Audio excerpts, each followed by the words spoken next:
Hi, everyone. Thank you.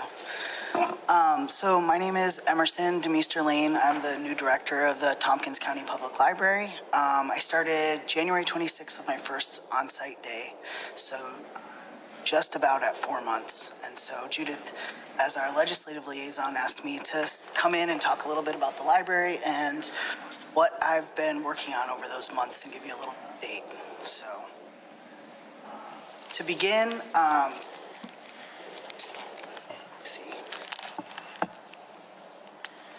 to give you some background about myself, I've been in libraries for about 20 years. I come from Arizona most recently, and I was the deputy director of a large library system, so 27 libraries altogether, and I was responsible for the front-facing public service work there. So I had several hundred employees that reported up to me. So this has been, I'm hoping to bring some of those skills in building community outside of one singular building to this role.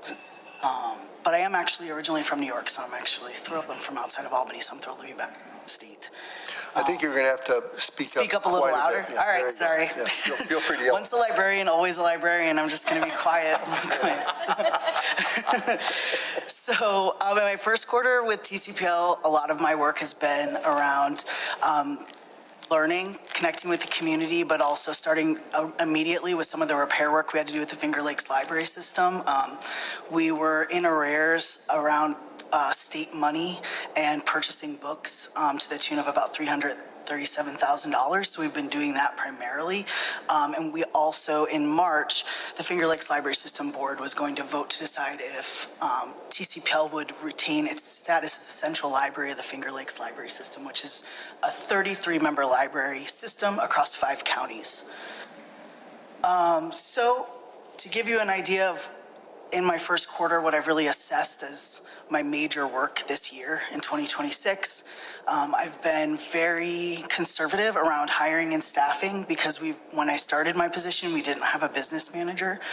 We've recently hired one that'll begin in June, but I wanted to make sure that we were being really cautious with our personnel spending so I could really understand. As I understand it, we get a lump sum of money, and then I understand this. I dictate the staffing capacity based off of that. We also were in the middle of union negotiations, so I have been working on the support staff side of union negotiations for these last few months to wrap those up because they were quite overdue.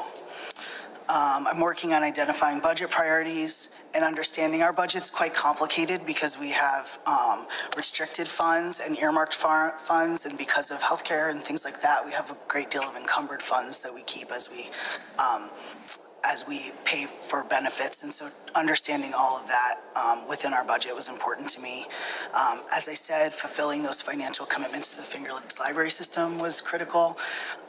Rebuilding a relationship with the community, and strengthening staff connections. So I've been doing a lot of work in those areas over the last few months. Some of our biggest successes is that with the help of Judith, we've recovered some back due money from the city of Ithaca to the tune of almost $92,000. So that's great. I got that last week. That was 3 years worth of funding, and then some money that they owed us from previous years for Sunday hours. We have retained our status as a central library of the Finger Lakes Library System. So myself and my new president of the Board of Trustees have been working really closely with that board. We've really worked, and I've been working with Sarah Glogowski and Finger Lakes very closely. And so we retained our status as a central library.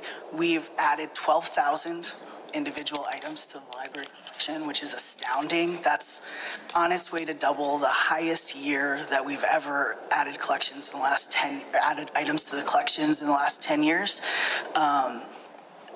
And that was with a team that was double the size. So they're really working overtime, not actually working overtime, but they're working very, very hard to add collections. I've also started doing office hours with the director, starting with, I believe, my second week there. So 4 times a month, I have open office hours to the public where people can make appointments with me online, and we can meet and talk about the library and how important it is and what they value about it, so I can get to know everyone. And we have hired a new business manager and principal account clerk. So our business office, we had a retirement, so it's completely turned over. Both of those positions will start in June. So we've just been busy over at the.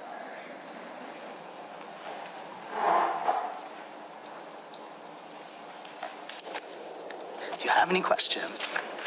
Do we have any questions? Yes, Greg. Yes. Kudos on the Finger Lakes Library status. I know that was a big topic of discussion. I know that's really important to the county legislature and the community to retain that. So well done. Thank you to Susan too, and in her interim role. We missed Susan when she stepped away from the legislature, but knew that she was in a good spot, doing a good thing for the community, and also expanding the collection and access and all of those sort of things. And finding lost money or slow money is a big deal. It sounds like you're on the right track. You have a big, important job to do. And I just want to see if there's any way that either the legislature can be more supportive other than more funding, and just checking to see how your board has been supportive in the first quarter. Obviously, this is a public forum, so I don't want to put you in a weird spot, but just want to make sure that you're feeling the support from the community, from the legislature, from your board, and if there's things that we could be doing differently to better support you. I'm feeling very supported and welcomed by the community. We have a fantastic board. I feel very fortunate, especially for our board president. He's also a librarian at Cornell, and that makes for a really easy relationship as I'm learning. It's been great to work with him and not have to do some of also here's what a library does kind of things that you do when you onboard new, because we have by and large a new a board of trustees. So we've recently added 4 new members, and that puts us up to our 15. So I'm feeling very supported by the board currently.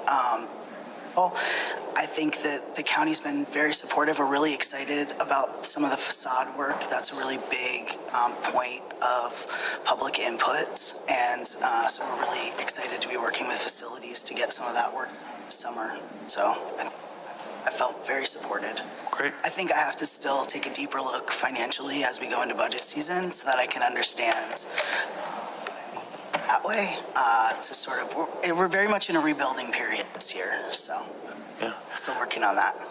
I would suggest during the budget season, preparation is everything. And so as you come to present and anticipate the questions, doing the advanced prep work and groundwork will go, I think, a long way in that process. If I could just give you a bit of advice. Yeah, some of the shortcomings of previous library budget presentations was just not having the information or not being aware of what was going on, really. And so, we want to be supportive in that process, but we also need the library folks to come prepared to have that conversation. Yeah, my goal is absolutely to be able to come to a budget presentation and tell you where every dollar is going. Well, good. I need to know that too at all times. So we hired the business manager with that in mind, absolutely. Thank you. Go ahead, Judith. So it's been a real pleasure to see how Emerson and the new board director, Jason, have managed to pull together all these strings, find the weak points, dig down, build relationships all at the same time. It seems like there's more than just one person here working at the library. I don't quite know how it's getting done, but it is getting done. A couple points that I wanted to mention. The money that's being spent on collections is money that's earmarked for collections. It's money we can only spend on collections. So if there's any concerns about the expenditures there, that's money that is coming from sources where it's specifically targeted and is overdue in spending. The other thing that's been mentioned at board meetings is that the library foundation director, which is the fundraising nonprofit organization tied to the library, is arranging a lot of meetings for Emerson to go meet with potential donors. So there seems to be some positive vibes. I'm not going to say any money, but positive vibes coming out of those meetings. Yeah, I think we're building strong relationships in the philanthropic realm of library giving, which I think is really excellent. I think the library is really important. To Greg's point, when you do come to talk about budget and you touched base on it, I have focused on the fund balance that the library continued to have.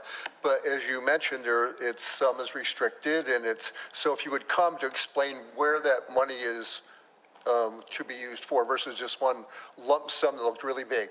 Yeah, right? absolutely. Right. So I'm really glad you're doing that. One of the other observations, and I could be wrong about this, but if you continue to report on it, is how many people are actually coming to the library and using the facilities. We used to get reports, and they'd say, well, we have 45,000 people that have library cards. Well, that means nothing to me. What it means is, I believe the library is a great space. It really is a beautiful library and underutilized. So I'd like to understand, as you move along, how are you going to get more people to come down there? I know that some of the local schools are coming there, and there's an after-school program. I've taken numerous tours of it. So it's just, if you build on that, to get more people going there and to utilize it. One of the issues that's really bothered me for a few years is the condition of the exterior of the library. And I know you're looking at murals, which I think is a great idea, but I think that it needs more than that. I think, and maybe this is a short-term thing, you're just getting it cleaned up, good new awnings out there that should have been replaced already. The delay really bothers me. So you've got my full support to do things, including the benches outside there, deteriorating and nasty, and you can cut yourself on, all those kinds of things that are out there that really don't represent the county well. It's the most visible corner in the city. So you've got my full support on that.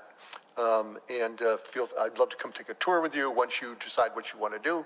I also think that there are available parking spaces there that could be developed based on your space. So especially for handicapped people and for people who have that kind of access. I've wandered around the back of that thing a couple times, and I'm not sure where exact lines are for where the county owns, but I do think there's at least 4 parking spaces that could be added for people to pull in and get parking spaces. I had a complaint yesterday, somebody trying to take books back yesterday. They couldn't find a place to park. They ended up parking in the ramp, and somebody hit them. So I mean, and not to mention they were harassed by people while they were there. So it's just not.